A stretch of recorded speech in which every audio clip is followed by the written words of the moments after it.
that there be a permanent ban on the weaponization of space or the targeting of any objects of extraterrestrial origin. That there be a full and complete study of classified technologies connected to this subject to see how they could be properly declassified and applied for peaceful energy generation so that the world may get off of fossil fuels in enough time to prevent greater ecosystem damage or war over the looming energy crisis, which is sure to sweep the earth in the coming decade. This is a matter of the most pressing import. It has been ridiculed, yes. I know many in the media would like to talk about little green men. But in reality, the subject is laughed at because it is so serious. I have had grown men weep who are in the Pentagon, who are members of Congress, and who have said to me, what are we going to do? Here's what we will do. We will see that this matter is properly disclosed, and these courageous witnesses, the first 21 of over 100 that we have already interviewed on videotape, have stepped forward to speak the truth. Now, I expect people to be skeptical, but not irrationally so, because these men and women have come forward and they have their credentials, they can establish who they are, and they have been first-hand witnesses to some of the most important events in the history of the human race. As was pointed out to me by some of the men here, they were charged with handling the nuclear weapons of the United States. Their word was trusted on everything of great importance for the national security. We must trust their word now.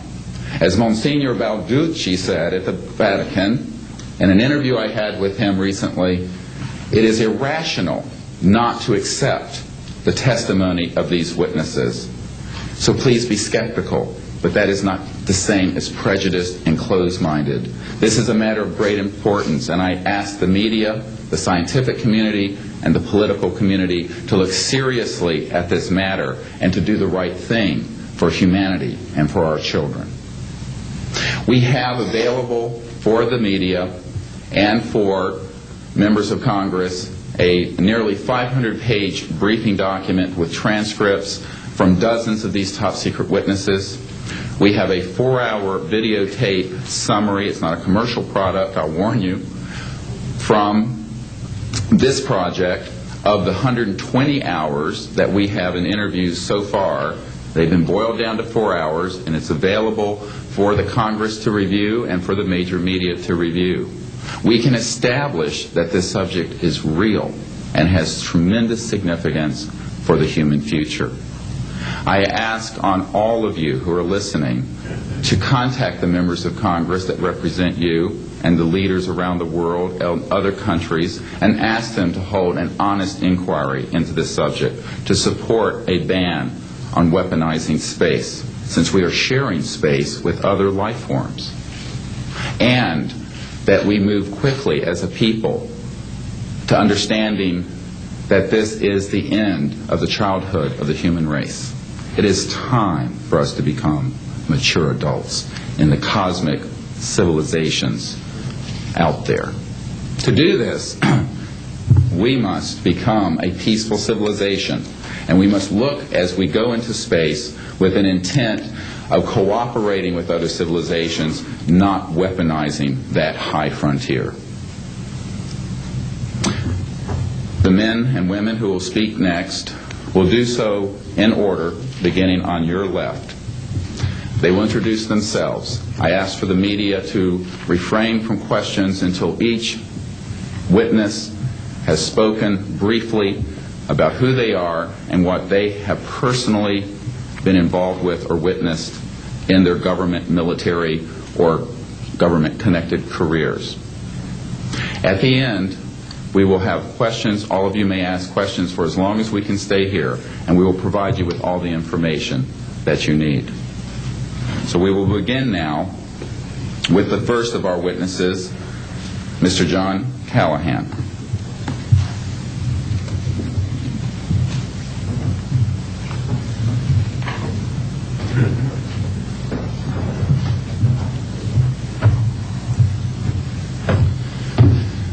My name is John Callahan. I'm a retired FAA employee. I was the division manager for the Accidents Evaluation and Investigation Division in D.C. About 2 years before I retired, I received a call from Alaska region where the region wanted to know what to tell the media.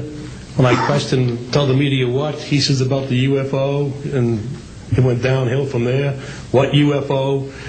It turned out I told him what any government employee would do at that time was to tell him it's under investigation. And then I had him send all that data to the FAA's tech center in Atlantic City. The next day, my immediate boss, service director, Javi Safir, and I went to Atlantic City. I had just purchased a new video camera, and I videoed the event.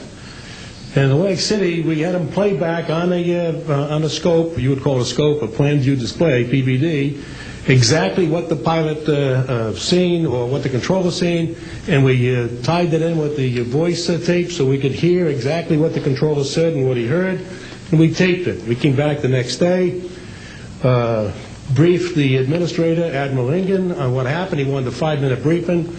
After we started the briefing, he wanted to know if he could see the video. We put the video on. He watched the video, the whole video.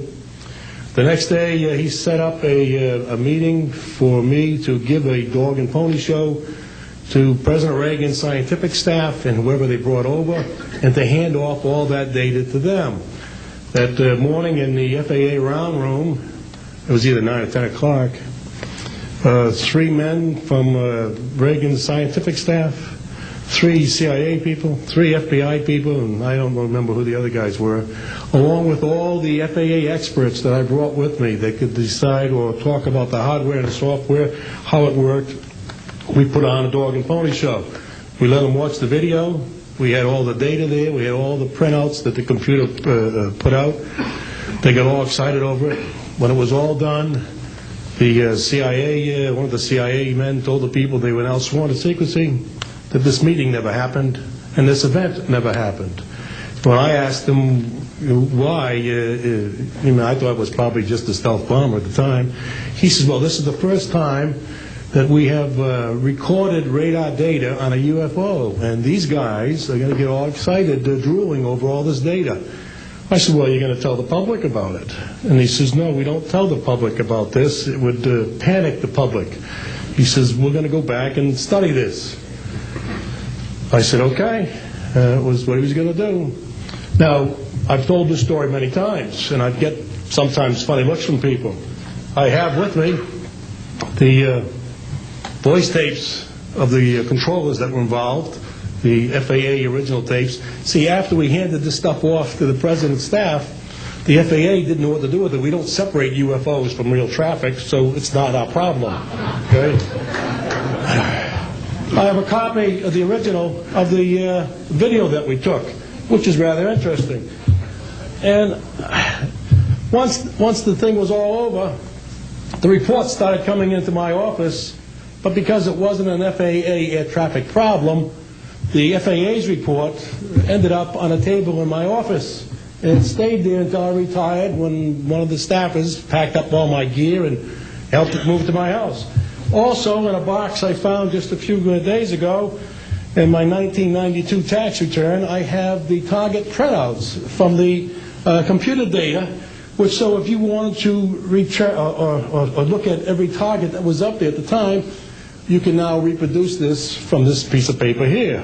And it's called the UFO Incident, Japan 1648, I believe the number was. It happened on November the 18th, 1986.